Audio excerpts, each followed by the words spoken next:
spooky. You have to say it like that. Spooky. That's my preferred method of saying spooky. That's so You have bad. to really punch the poo. Oh, I punch the poo every No, time. stop.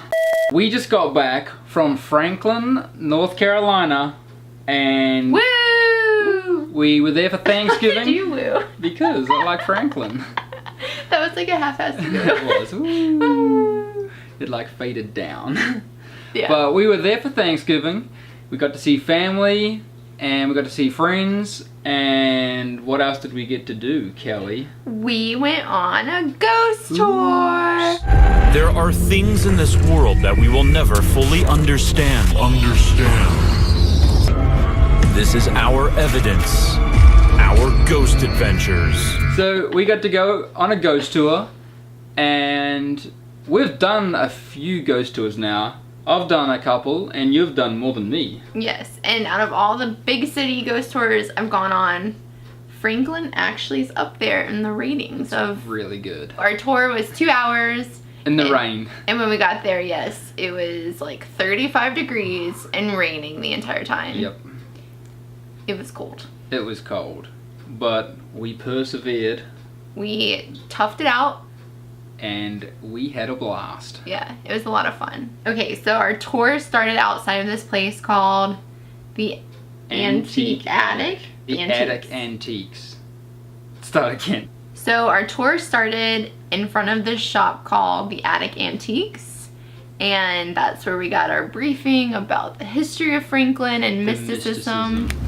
Ladies and gentlemen, my name is Greg Clark. This is where shadows walk us through ghosts and graveyards. We're gonna have a blast tonight. We're gonna go into a couple of places. You're gonna learn a lot. But I'm gonna start off in a bit of an unorthodox manner for a historic ghost tour.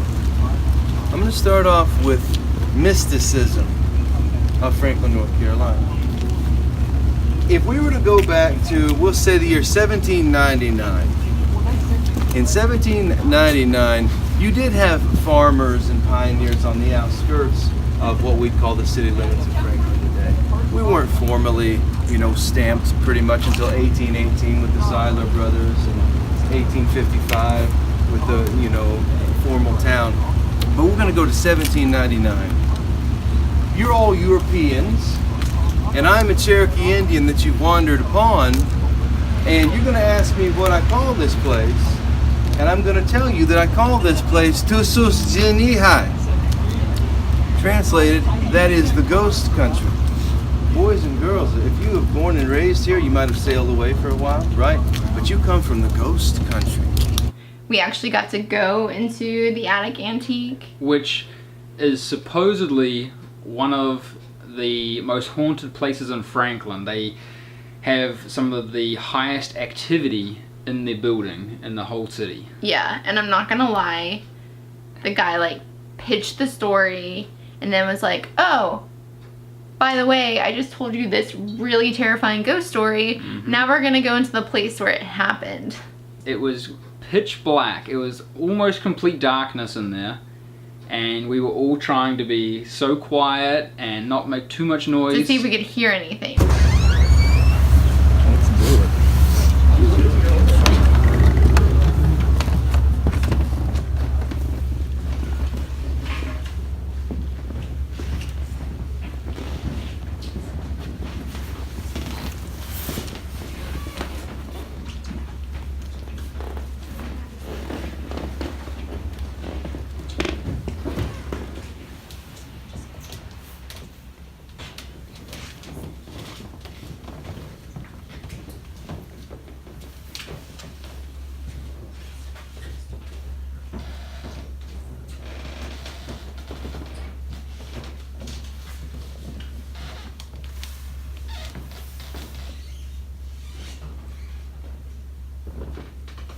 I'm not gonna lie, I'm a little disappointed that I didn't I don't hear think there was anything. any ghosts on there.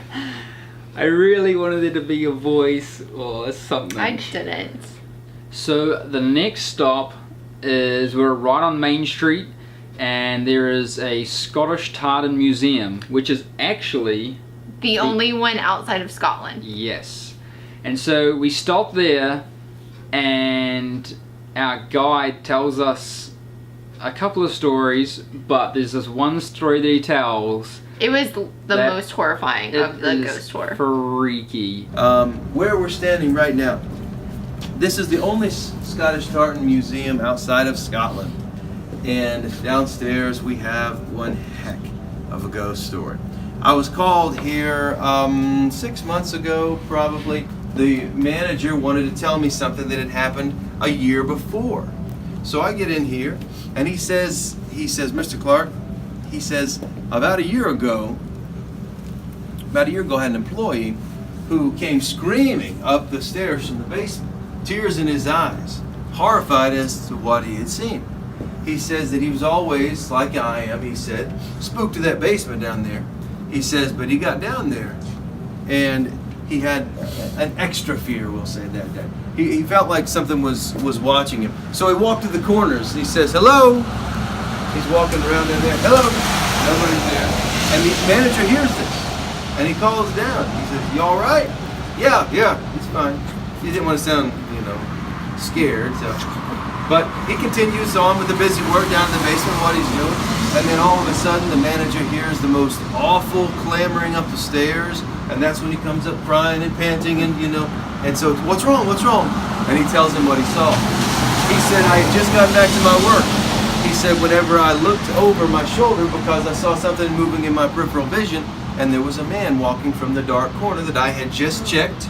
There was a man coming from the dark corner. However, the reason he was crying, the reason that his face was swollen, the reason that he was falling coming up the stairs, this was no normal man.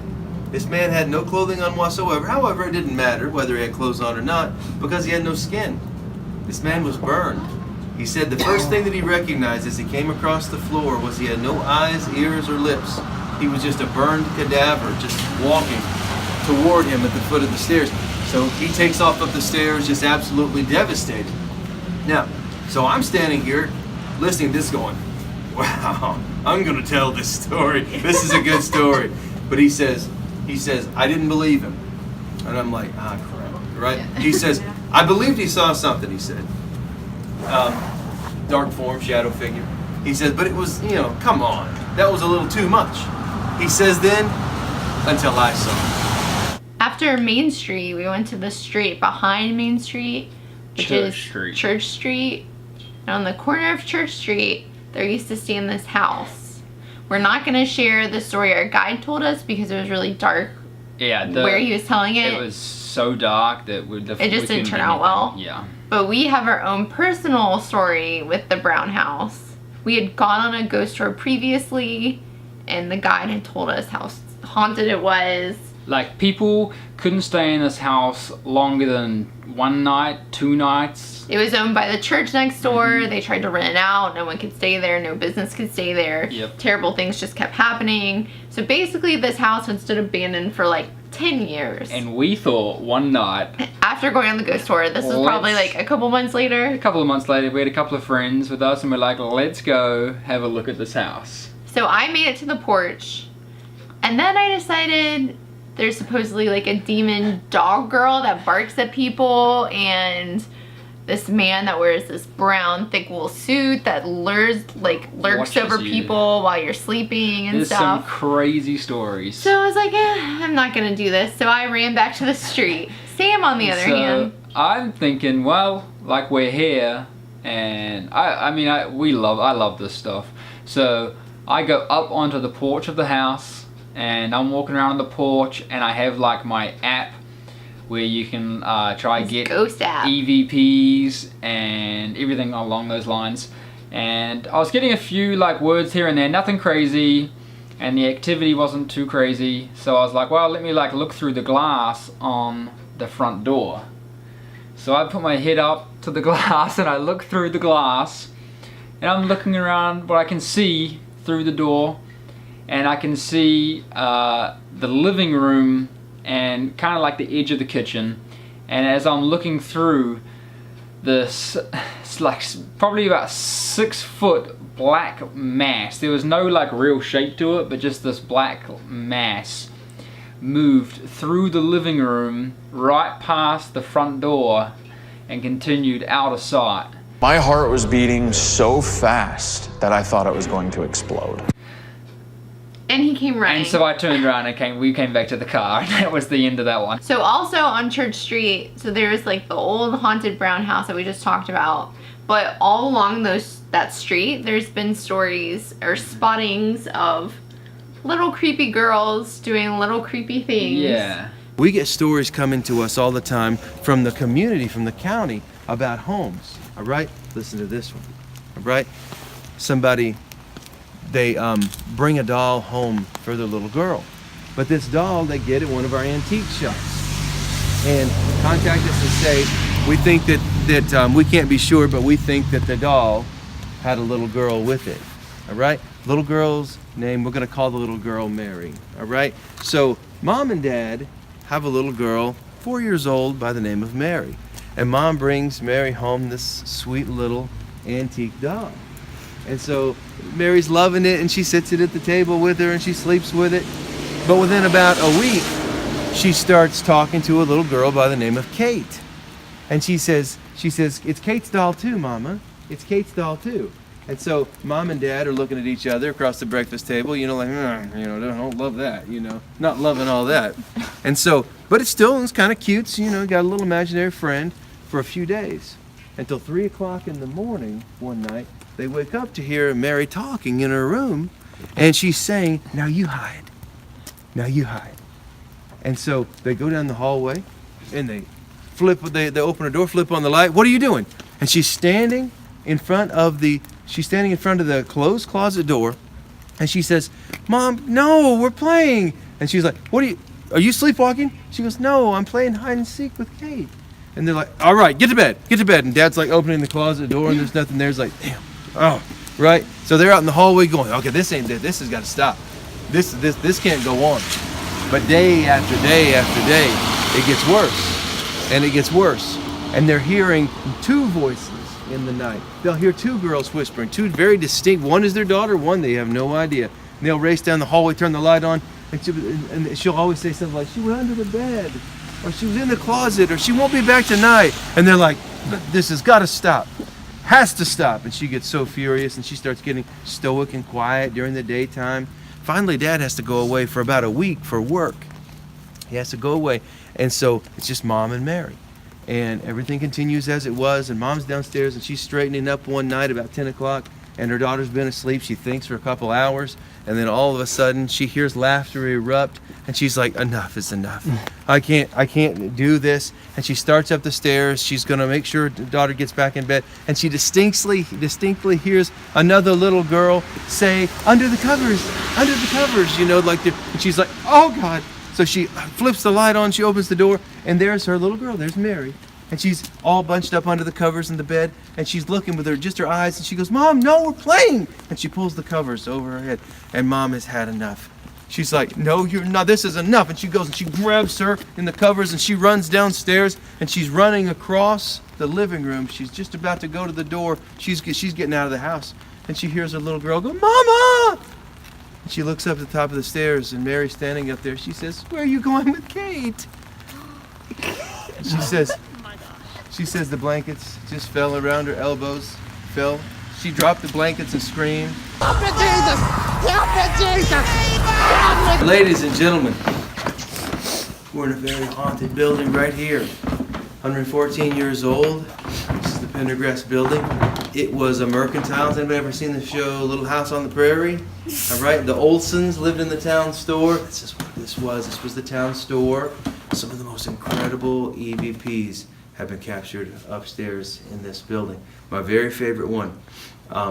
We were up there for 12 minutes, and I told you earlier I don't do a lot of investigations.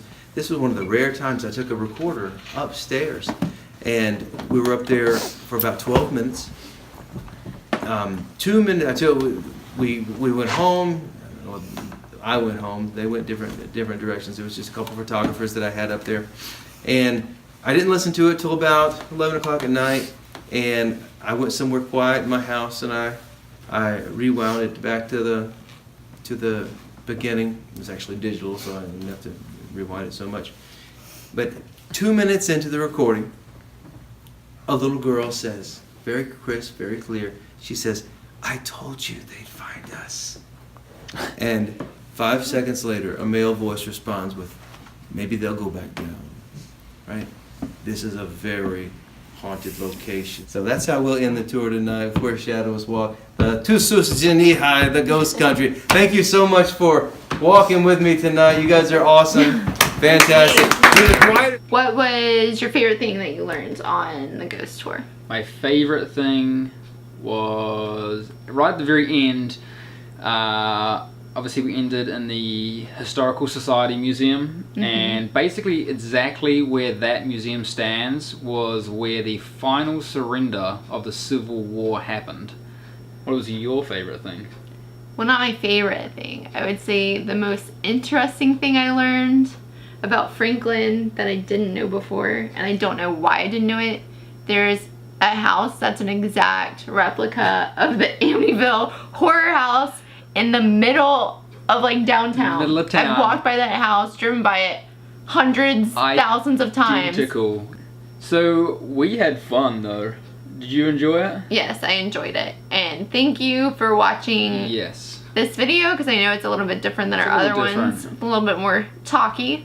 Yes. If you're interested in doing one of the ghost tours, we went with Where Shadows Walk. Well, that's the only ghost tour. That's the only ghost tour in Franklin. But $20 a person. $20. Well worth it. At least 2 hours. Our one was closer to 3 hours, and it's we were a rowdy group. Well worth the money. So we hope you enjoyed it, and we have something super special coming for Christmas. Oh, Christmas.